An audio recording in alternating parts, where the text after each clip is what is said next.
अस्सलाम वालेकुम, कैसे हैं आप सब लोग। उम्मीद करती हूँ सब ठीक होंगे। ये लाइमलाइट का ड्रेस मैंने आपको पहले दिखाया था, बेज कलर का है, नंबर शंबर देख लीजिएगा, 2 पीस था। ये मुझे लग रहा है कराची में विंटर्स में चल जाने वाला है, तो मैं कुछ ड्रेसेस इसलिए भी स्टिच कर रही हूँ कि वीडियोस काफ़ी कम हो गई थी ड्रेसिंग मेन्यू के ऊपर, मुझे इतना टाइम नहीं मिल रहा था। अच्छा जनाब, एक चीज़ ड्यू थी, मैं यहाँ पर ये पूरे ड्रेस को ही कटिंग कर रही हूँ, मतलब पीसेज अलहदा कर करके प्रेस कर रही हूँ। तो आप लोगों से बेसिक जो मैंने काम आज इस वीडियो में शेयर करनी है बातें, वो ये है कि मुझे बहनें पूछती हैं जॉब के हवाले से। देखिए, मैं पहले प्राइवेट स्कूलिंग किया करती थी, फिर मैंने ऐसे ही पूरी कहानी आपको बतानी है। पूरे 1.5 साल की जर्नी है जो कि मैंने फ़ेस किया, सब कुछ अप्स एंड डाउन्स लाइफ में आए, और फिर आज अल्हम्दुलिल्लाह मुझे गवर्नमेंट की तरफ से जॉब मिल चुकी हुई है। और हर 10 साल बाद ये टेस्ट हुआ करते हैं, तो फिर अपॉइंटमेंट्स होती हैं। चलिए जनाब, बात करते हैं तब की, जब लास्ट ईयर यानी 2021 मार्च की बात है। मैंने आपसे पहले डिस्कस किया था कि 2020 दिसंबर में मेरे वालिद की डेथ हुई है, तो उसके बाद मैं मेंटली तौर पे बिल्कुल ही ख़त्म थी। ऑल्दो मैं वहाँ पे जॉब कर रही थी प्राइवेट स्कूल के अंदर, लेकिन वहीं पे जाते हुए रास्ते में मैं आपको अब कहानी का स्टार्ट बताती हूँ, फिर मैं आपको बताती हूँ मुझे जॉब कैसे अल्लाह ताला ने एक हादसाती तौर पे मुझे नवाजा है। तो मुझे नहीं पता था गवर्नमेंट जॉब क्या होती, क्या टेस्ट होते हैं, कुछ भी नहीं। मेरे जहन में कुछ था ही नहीं। मैं यहाँ से जब जाती थी अपने एरिया से, तो बस के ज़रिए, आपको पता है कि मॉर्निंग टाइम में बहुत सारी और टीचर्स भी दूसरे स्कूल्स की जा रही होती हैं आपके एरिया के। उनसे अच्छी अलग थी मेरी। उन्होंने मुझे ना व्हाट्सएप के थ्रू सेंड किया कि अनीरा तुम इस जॉब के लिए अप्लाई कर दो। अब जब मैंने उसकी रिक्वायरमेंट्स देखी तो उसमें डोमिसाइल और PRC यही होते हैं ना, हाँ, ये बनाने की थी। मैंने घर आके भाई से बात की, तो भाई कहते हैं कि बन जाएंगे। लेकिन जब बात ये थी कि मुझे जब वो मिले ऐड, जबकि 2-3 दिन रह गए थे या 1 हफ़्ता रह गया था हमारा, कि आपने अब इसका चालान भरना है, यानी अमाउंट भरनी है, यानी आपने अपने आप को एनरोल करना है, रजिस्टर करना है। अच्छा, मैंने भाई से कहा, भाई कहते हैं, मैंने बात की कोई ट्यूसडे को, वेडनेसडे भी गुजर गया, थर्सडे को भाई कहते हैं तुम अपनी चीज़ें ये फला दो, मैं तुम्हारा PRC वगैरह बनवा देता हूँ। इन्होंने मुझसे लिया, फिर मुझे कहते हैं मंडे को मिलेगा। मैंने कहा मंडे तो बहुत लेट हो जाएगी, क्योंकि वेडनेसडे या थर्सडे लास्ट है। तो अल्लाह का करना ऐसा हुआ, अल्लाह ताला ने वहीं से मेरी मदद करनी शुरू की, जहाँ पे वो मुझे PRC और वो डोमिसाइल मिलना था मंडे को, वो शायद मुझे सैटरडे को मिल गया। अब मैं मंडे को स्कूल गई, तो मैंने आमना से बात की। आमना ने भी अप्लाई किया था, सच्ची बताऊँ मैं आपको, मुझे नहीं पता था आमना ने अप्लाई किया। मैंने आमना से बात की कि मेरा ये चालान आ गया हुआ है, तो मैंने ये भरना है, तो मैं क्या करूँ, क्योंकि मैं वो सारे डॉक्यूमेंट्स फिलअप कर चुकी थी।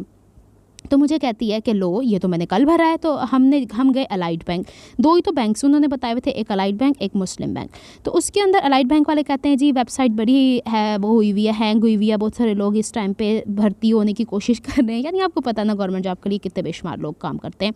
अच्छा, फिर जब हम ना MCB में गए ना, तो वहाँ पर उन्होंने मेरे चालान पर मेरा नाम वगैरह देखा। वो चालान जो था ना, वो जब मैंने अप्लाई किया था IBS अखर के थ्रू, वेबसाइट है, वो जॉब ऑफ़र करते होते हैं, वहाँ के थ्रू जब मैंने अप्लाई किया था, तो उन्होंने मुझे वो चालान भेजा था।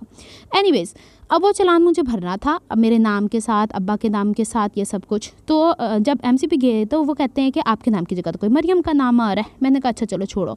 अच्छा, वहीं पे एक और मेल भी आए, तो वो कहते हैं कि इनका तो हो नहीं रहा, तो आप किस तरीके से इसका करवाएंगे।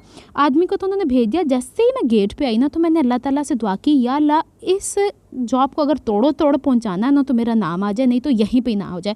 यकीन माने, गेट से बाहर निकल रही थी, उन्होंने मुझे बुलाया, आपका नाम आ गया, तो आप चालान भर दें। मैंने भर दिया। 2-3 महीने ऐसे गुजर गए, 5-6 महीने ऐसे गुजर गए। सितंबर अक्टूबर में जाके ना, जिस दिन मेरा पेपर था उससे 2 दिन पहले मुझे आया कि आप ना IBA वेबसाइट से अपना जो एनरोल नंबर है ना, वो क्या बोलते हैं उसको, मेरे तो जहन से निकल गई हैं वो चीज़ें क्या थी, जिसको एडमिट कार्ड, वो आप डाउनलोड कर ले। मैंने कर ली।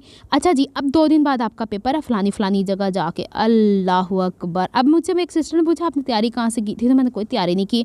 मुझे पता है कि मैं मैथ्स, इंग्लिश, साइंस में ठीक हूँ, लेकिन उर्दू और इस्लामियात या दूसरा होता है ना, जो एक और चीज़ होती है एथिक्स, उसके अंदर मैं कुछ भी नहीं थी। मैंने अल्लाह का नाम लिया, यूट्यूब पे 1, 2, 4, 5, 6 वीडियोस देखी, उसके बाद जाके टेस्ट दे के आ गई। अब जब मैं टेस्ट दे के आ गई, तो मैं अगले दिन ही तो उसका रिज़ल्ट आ जाता होता है। जो बहनें इससे वो करती हैं, वो वेबसाइट पे अनाउंस हो जाता है। तो भाई उसमें ये था कि हर सब्जेक्ट में 5 सब्जेक्ट होते हैं, मैथ्स, उर्दू, इंग्लिश, साइंस और एथिक्स। तो उसमें हर एक में आपको 50-50% लेने हैं, और ओवरऑल भी 50% लेने हैं। अब मैं ओवरऑल तो 50 थी, उर्दू और एथिक्स में मैं रह गई। मुझे पता था कि मैं उसमें इतनी अच्छी नहीं हूँ। एनीवेज़, फिर जी गवर्नमेंट के आपस में चले कि इतने सारे टीचर्स फेल हो गए, क्योंकि ओवर देखें, कोई भी इंसान हर सब्जेक्ट के अंदर कमांड नहीं रखता। टीचर भी किसी एक सब्जेक्ट के या 2 सब्जेक्ट के होते हैं, हर सब्जेक्ट के ऊपर कमांड नहीं होती। वैसे तो टीचर्स को सब कुछ आना चाहिए, लेकिन फिर वो कुछ उनका कोर्ट में चला, तो जी मैं उसमें ओवरऑल में पास हो गई भाई। 50% 53 मेरे मार्क्स आए थे 100 में से।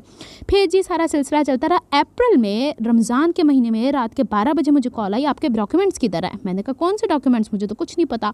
ऐसी बावली मैं, मुझे कुछ नहीं पता। कहते अभी कभी व्हाट्सएप करने इस नंबर पे फलां पेपर्स। मैंने फटाफट कर दिया। सुबह आपने 2 फाइलें डी ऑफिस में पहुंचानी है जो कि गुरु मंदिर पर है। मैंने सुबह पहुंचा दी और वो डॉक्यूमेंट्स में पहुंचा दिया। फिर 1 महीने के लिए गायब हो गए। फिर मुझे कॉल आई कि आके आप अपना ऑफ़र लेटर ले जाएं। मैं ऑफ़र लेटर ले, अब आप मेडिकल करवा लें अपना, आप अपना पुलिस वो करवा लें, वेरिफिकेशन जो होती है, कैरेक्टर सर्टिफिकेट लेके आए। हाय ना पूछें, 3 दिन मेडिकल के लिए लगे पुलिस वालों को जब तक। फिर मैं क्या बोलूँ, छोड़ें, अल्लाह ताला को हिदायत दे। फिर मुझे वो मिला। उस वक्त चेज़अप के ऊपर आग लगी हुई थी, मेन जो जेल चुरंगी पे है, तो सारे SSP DSP ब्ला ब्ला जो भी होते हैं वहाँ पहुँचे हुए थे। थोड़ा लेट हो गया। अच्छा जी, अब जो लास्ट डे था ना, लास्ट डे तो इसका होता नहीं है वैसे तो कोई, लेकिन जब मैंने डॉक्यूमेंट्स इकट्ठे करवाने थे तो पे ऑर्डर, ये वो, आपकी डिग्री की वेरिफिकेशन के पैसे, ब्ला अला शला जो कुछ भी था ना, वो मैंने फ्राइडे को मैंने ये छोटी छोटी चीज़ें आपसे अपने व्लॉग के अंदर शेयर की हैं। अच्छा मैं एक बात बताऊँ, पुलिस वेरिफिकेशन जो है ना मेरे भाई ने करवा के दिया है। मैं गई थी, जाहिर सी बात है, बाकी सारा काम भाग दौड़ मैंने किया है। अब इसका क्रेडिट मेरे वालिद को जाता है, मेरी फैमिली को जाता है, जिन्होंने मुझे इस काबिल बनाया कि मैं रिक्शा पकड़ूँ भाग जाऊँ, बस पकड़ूँ भाग जाऊँ। तो बताने का मकसद ये है कि मैंने कल की वीडियो भी आपसे शेयर किया बिज़नेस के हवाले से और जॉब के हवाले से भी। देखें, बाहर निकल के भागदौड़ लड़की को करना पड़ती है, चाहे वो जॉब हो, भले वो बिज़नेस हो, भले कुछ भी हो। तो आप अपनी बेटियों को इतना तो कॉन्फिडेंस दें, तालीम दें, सब कुछ करें। मैंने देखा उन लड़कियों को वहाँ के ऊपर जहाँ पे भाई उनकी फ़ाइल्स बना रहे हैं, बाप उनके साथ आ रहे हैं, तो मुझे वहाँ पे ना डी ऑफिस में मेल टीचर्स से कहते बेटा मर्दों के बगैर कभी ऐसी जगहों पे मत आना। साफ बात उन्होंने की। तो मैंने कहा तो भाई तो मेरा वो खड़ा हुआ है, तो कहते हैं बेटा वो अंदर क्यों नहीं आया? मैंने कहा तो बाहर खड़े हैं तो क्या हो गया। हालांकि पुलिस हर जगह पे थी। फिर मैंने भाई को बुला के, फिर उसके बाद मेरे साथ पूंडी जाता होता था। तो बताने का मकसद ये है कि मर्द की हैसियत अपनी जगह पे कायम है, इसको मैंने रखा बरकरार और भागदौड़ सारी मैंने की है जहाँ पे थी। जाहिर सी बात है पढ़े लिखे होने में और समझदार होने में बहुत फ़र्क होता है भाई। रोड सारे भाई को पता थे और पढ़ी लिखी बातें सारी मैं कर लेती थी। अच्छा जी, इसके बाद फिर जी ऑफ़र लेटर के बाद फिर गायब हो गए।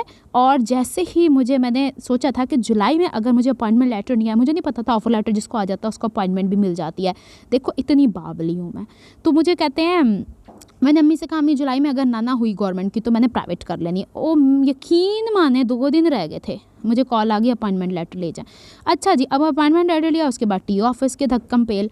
ये काम ज़रूरी है, ये हम नहीं करेंगे तो कौन करेगा। धक्कम पेल का मतलब ये कि मुझे एरियाज़ का नहीं ना पता, इस वजह से। तो फिर जनाब हमने वो सारी वेरिफिकेशन की। फिर जब जिस स्कूल भेजा गया वो स्कूल उनके हिसाब से ठीक था, लेकिन मेरी वहाँ पे पोस्टिंग नहीं हुई थी। फिर अल्लाह ने करम किया, जिस जगह मैं गई हूँ बेहतरीन टीचर्स मुझे मिल रही हैं, फ़ीमेल स्टाफ बहुत ही अच्छा, मेल भी हैं लेकिन मेरा वास्ता ज़्यादा फ़ीमेल से पड़ता है। सर पे होता है स्कार्फ, पहन के हम जाते हैं बुर्का और बस स्टार्ट हो गई है जॉब हमारी। बस दुआ कीजिएगा कि अल्लाह ताला ने जो, देखिए मौजज़ा है ये, हर चीज़ ऐसे होती चलेगी। और जब किसी को पता चलता है ना कि मुझे कॉल आई बाकायदा कि आप डॉक्यूमेंट्स इकट्ठे करवाएं, तो हर कोई हैरान होता है कि हम तो डॉक्यूमेंट्स जमा कराते रहे, कभी हमारी ये चीज़ कम, कभी वो चीज़ कम, तो आपका चुटकियों में।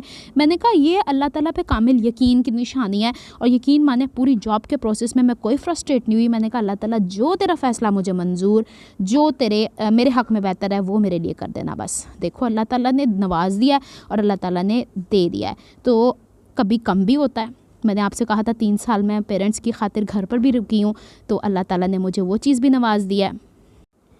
आप इस सब को ये भी समझ सकते हैं कि वालदैन ने जो मेरे ऊपर मतलब मैंने वालदैन के साथ जो टाइम गुजारा, अपनी जॉब को क्विट किया, उनको ज़रूरत थी कि अनीला उनके साथ रहे। अल्लाह ताला ने उसके, मैं कहती हूँ सदक़े, मुझे ये सब कुछ दिया है।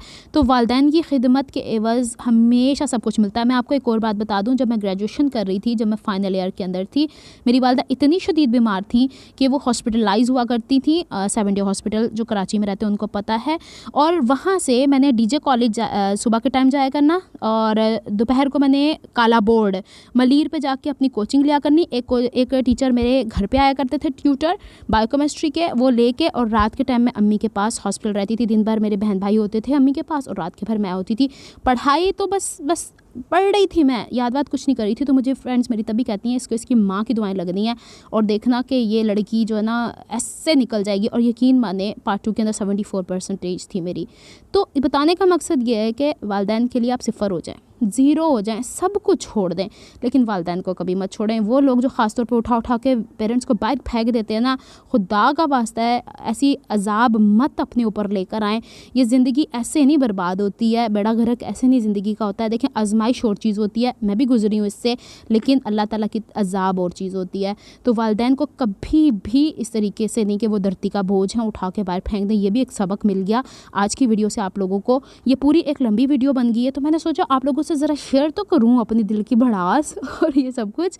कि यकीन माने मेरे वालिद एक वक्त में ये हो गया था कि उनका हाथ पकड़ के मुझे हॉस्पिटल ले जाना पड़ता था, लेकिन मेरे वालिद आखिरी दम तक चलते फिरते रहे हैं। बस वो जिस दिन उनकी डेथ हुई है ना, वो घर से नीम मतलब होश में ही थे, लेकिन उनको उठा के ले जाना पड़ा था। लेकिन वो मेरे वालिद हमेशा मेरे साथ चल के गए हैं, रिक्शे में बैठे हैं ख़ुद से, और या रिक्शा हम ले आते होते थे, इस तरीके से उन्होंने कभी भी वो चीज़ नहीं किया। लेकिन अब वालदा हैं हयात, अल्लाह ताला इन्हें ज़िंदगी दे, सेहत दे, वालिदैन की दुआएँ लें, बुज़ुर्गों की दुआएँ लें, बददुआएँ ना लें। जो कोई आपको रास्ते में नज़र भी आता है उनकी भी दुआएं लें, मतलब लोगों की आप लोग वो करें, मदद करने की कोशिश करें। लेकिन इस दौरान कभी फ्रस्ट्रेट ना हो कि या अल्लाह, उससे ये शिकायत ना करें कि अल्लाह मैं तो ये सब कुछ कर रहा हूँ, इसके बदले मुझे ये कुछ क्यों नहीं मिल रहा। अल्लाह ताला ऐसे कोई गैब से सबब पैदा करता है जैसे अल्लाह ताला ने मेरे लिए सबब किया। यकीन जाने वो दुआ जो बैंक में खड़ी होकर मैंने की थी, आज मैं सोचती हूँ ना तो मैं कहती हूँ ये एक मौजज़ा है अल्लाह ताला की तरफ से, मेरे लिए इनाम है उस रब का कि उस मालिक ने मुझे इस हद तक पहुँचा दिया। आगे भी अल्लाह ताला की मर्ज़ी जो होता है होता रहेगा। मैं खुश हूँ अपनी जॉब से। कभी मैं आपको फ्यूचर में बताऊँगी कि प्राइवेट में और गवर्नमेंट जॉब में क्या फ़र्क है। अब ये मत सोचने बैठ जाएगा कि गवर्नमेंट में बैठ के मैं बैठ के नहीं कमाऊँगी। मैं जैसे प्राइवेट में पाँव पाँव खड़े होकर कमाई हूँ, वैसे ही मैं इस पे भी कमाऊँगी। मैं जैसे वहाँ पे पढ़ाई हूँ बच्चे, यहाँ पे भी इंशाल्लाह पढ़ाऊँगी। लेकिन ये कि बहुत फ़र्क है, बहुत ज़्यादा फ़र्क है। और हम लोग, और मैं भी गवर्नमेंट से ही पढ़ी हुई हूँ, प्राइमरी क्या सेकेंडरी क्या, डीजे कॉलेज गवर्नमेंट है, विमेंस कॉलेज सारा गवर्नमेंट है। तो मैं तो खुद कराची यूनिवर्सिटी गवर्नमेंट के अंडर आती है, तो उसी के थ्रू हमारा बैचलर्स हुआ था। तो बताने का तरीका ये, बताने का मकसद ये था कि देखें अल्लाह ताला पे यकीन करें, जो घर के अंदर रिश्तेदार हैं उनकी कदर करें। भले वो मेरी माँ है, भले वो मेरी भाभी है, मेरा भाई है, मेरे भतीजे भतीजियाँ हैं, मेरी बहनें हैं, लेकिन मेरे घर के खाते में जो वो पहले प्रेफरेंस हैं, फिर वो बहन भाई जो कि बाहर हैं मेरे, वो हैं। लेकिन मैं कोशिश करती हूँ किसी की दिल आज़ारी ना हो। कोई मेरी करता है तो उसकी और अल्लाह की बात, तो ऐसा तो वैसे है ही नहीं कुछ, लेकिन जो करता है उसको मैं इग्नोर कर दिया करती हूँ। या अल्लाह तू ही देखने वाला है, अगर इसको इतनी अक्ल होती तो ये इस तरह की बात ही नहीं करता। मेंटली कोई डिप्रेस होता है, कोई किसी तरीका पागल होता है अल्लाह ताला उसको अक्ल दे, ताकत दे। तो बस ठीक है, यही था। मैंने कोई तैयारी टेस्ट वेस्ट की नहीं की थी, बस अल्लाह ताला ने ये मौज़ा दिखाना था तो दिखा दिया। लेकिन इसके पीछे मेरी पढ़ाई, मेरी वो फील्ड जो कि मैंने टीचिंग के तौर पे गुजारी है, वो सारी इसके पीछे इन्वॉल्व है। ज़ाहिर सी बात है, वो एक तरह की पढ़ाई होते, कहते हैं कि टीचर हमेशा एक स्टूडेंट हुआ करता है। जब तक वो खुद नहीं जानता कुछ तो वो कैसे आगे डिलीवर कर सकता है ना। तो बस यही सब कुछ था जो मुझे आपसे शेयर करना था। उम्मीद है ये 2 दिन की वीडियोज़ आपके लिए काफ़ी हेल्पफुल रही होंगी। मैंने कहा कि ज़रा ये बोझ उतारूं, उधार उतारूं। अक्सर मुझसे लोग पूछते हैं कि ऐसा क्या है, तो ये 2 दिन 4 दिन का ऑफ मिला तो मैंने आपसे शेयर कर दिया। मिलती हूँ नेक्स्ट व्लॉग में। अपना बहुत सा ख्याल रखिएगा, मुझे दुआ में याद रखिएगा। अल्लाह हाफिज़।